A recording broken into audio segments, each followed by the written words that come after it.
कल्याण डोंबिवली महानगरपालिकेत तब्बल 6 वर्षांनंतर प्रशासकीय राजवट संपुष्टात येत लोकप्रतिनिधींची राजवट सुरू झाली आहे। या 6 वर्षांच्या कालावधीत अधिकाऱ्यांच्या कारभारामुळे मोठ्या प्रमाणात नागरिक समस्या निर्माण झाल्याचा आरोप नागरिकांकडून केला जात आहे। अधिकाऱ्यांनी मनमानी पद्धतीने कारभार करत केवळ खाबूगिरी केल्याचा संताप नागरिकांनी व्यक्त केला होता। मात्र आता निवडून आलेल्या लोकप्रतिनिधींनी आपापल्या प्रभागात सक्रिय होताना दिसत आहे। अशातच काँग्रेसच्या नवनिर्वाचित नगरसेविका कांचन कुलकर्णी यांनी आपल्या प्रभाग क्रमांक 8 मधील गंभीर नागरी समस्यांवर प्रभाग अधिकारी धनंजय थोरात यांना धारेवर धरले आहे। प्रभाग 8 हा मूलभूत सुविधांपासून पूर्णतः वंचित असल्याचा आरोप नगरसेविका कांचन कुलकर्णी यांनी केला आहे। परिसरात मोठ्या प्रमाणात घाणीचे साम्राज्य पसरले असून गेल्या तब्बल 25 वर्षांपासून या भागातील पाईपलाईन बदलण्यात आलेली नाही। आज प्रभागातील समस्यांबाबत अधिकाऱ्यांची बैठक बोलावून सर्व प्रश्न शांततेने आणि स्पष्टपणे मांडण्यात आल्याची त्यांनी सांगितले। मात्र या समस्या वेळेत सोडविण्यात आल्या नाहीत तर प्रभागातील सर्व कचरा उचलून थेट महापालिका मुख्यालयात टाकणार असा ठणकावून इशारा नगरसेविका कांचन कुलकर्णी यांनी प्रभाग अधिकाऱ्यांना दिला आहे। माझा जो प्रभाग आहे पॅनल क्रमांक 8 हा सांगण्यात खूप मला अत्यंत दुःख होते की सगळ्यात मूलभूत सुविधेपासून वंचित असलेला हा माझा प्रभाग आहे, जिथे ना गटरची व्यवस्थित साफसफाई होते ना तिथे कचरा नीट उचलले जाते। प्यायच्या पाण्याची पाईपलाईन गेले 25 वर्ष बदलली गेली नाहीये।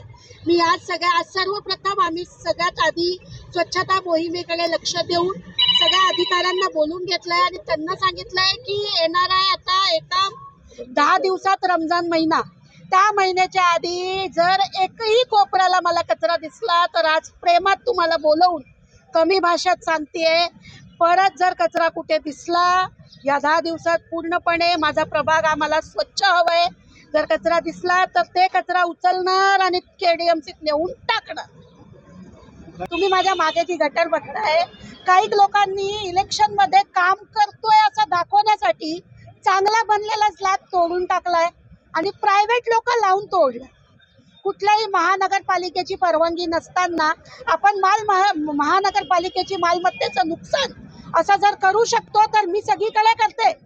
जर महानगरपालिकेने हे करणाऱ्यावर कारवाई केली नाही तर मी जितके महानगरपालिकेचे इथे बांधकाम असतील ते उद्यापासून तोडायला सुरुवात करते।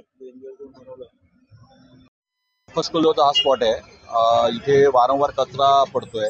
आमचे कर्मचारी दिवसातून 1 दिवस किंवा 2 दिवस उचलतात, तरी पण कचऱ्याचे प्रोव्हिजन आहे। तरी पण आता आम्ही काय करतोय की आमच्या SI मार्फत आणि सभ्यकर्मामार्फत तिला कचरा उचलून घेऊन तिथे बॅनर लावतो आणि घंटागाडीचे टायमिंग 2 टाइम करायचं प्लॅनिंग आमचं की सकाळी 17 आणि रात्र 17, जेणेकरून नागरिकांना त्या टायमामध्ये कचरा त्या गाडीवर टाकता येईल, जेणेकरून हा कचरा स्पॉट कायमस्वरूपी बंद होईल।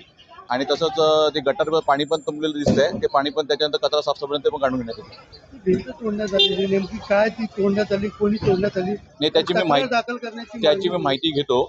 सदर स्लॅब कोणी तोडल्या निदर्शनी देते त्याची माहिती घेऊन त्याच्यावर पुढे कारवाई करण्यात येईल। गुन्हा वगैरे दाखल करण्यात माहिती घेऊन त्याच्यावर पुढे कारवाई करण्यात येईल। लोकप्रतिनिधींची राजवट सुरू होताच अधिकाऱ्यांच्या कारभारावर थेट सवाल उपस्थित होऊ लागल्याने येत्या काळात नागरी प्रश्नांवर प्रशासनाला अधिक जबाबदार भूमिका घ्यावी लागणार असल्याचे संकेत या घटनेतून मिळत आहे। राहुल कांबळे, जनशक्ती, कल्याण।